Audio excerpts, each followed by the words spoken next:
I don't know the situation. Joining us now in New York, Jason Chaffetz, the former Utah congressman and Fox News contributor, and in Phoenix, Lucy Caldwell, political analyst and advisor to Oakland Corps. Congressman, whatever Robinson posted 10 or 15 years ago is bad enough and salacious enough to draw plenty of coverage, but do his denials have any credibility at this point? It's getting tougher and tougher. I mean, this is a very tough spot for the candidate to be in. He's got to be able to explain it. And the question to the voters is, does his current reputation, does his work that he's done on behalf of the American people, are they willing to forego some of the evidence that's coming out? And are they willing to give him the top job in the governorship? But to simply deny all of it begs more questions than it actually answers. And I think he's in a very, very difficult spot. Yeah, especially with Politico saying the email addresses he used were traced to a spot near his house. Lucy, you could question whether this is getting too much coverage for a state race, but Robinson is North Carolina's lieutenant governor as well as the candidate for the top job.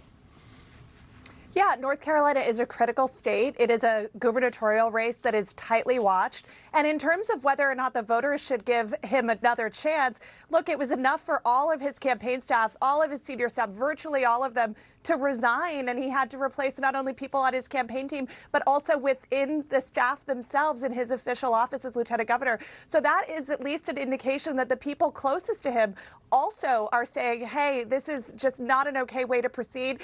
Trump does know the situation. Trump is, I think, being very kind to Mark Robinson by not indicting his character further. But this is an unusual situation. It's unusual to have it happen this late in the season. It happened after North Carolina ballots had already been printed. Yeah. If not, I think he would have been replaced as the candidate.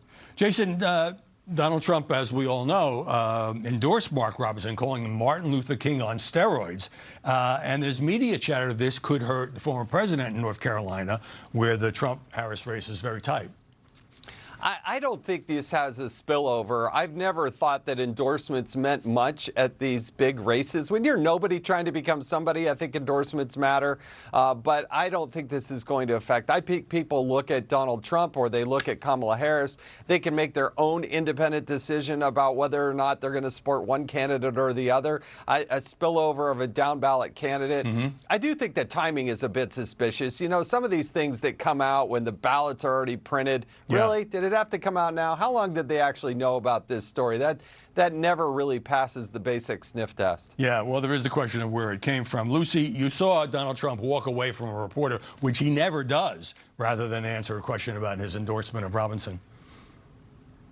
Yeah, I just have to say around the timing question, I don't think that we should spend too much time on that when we are, as a means of doing that, we are making it such that Mark Robinson isn't held accountable. So I think I understand that point about the timing, but look, these are credible reports. These are credible reports. Some of them did begin to come out as early as August. There was still plenty of time for him to be replaced. So I wouldn't focus on this as though there's something conspiratorial happening here, when really it is what Robinson's record is and what's coming out about him now as he runs for the top spot in the state of North Carolina.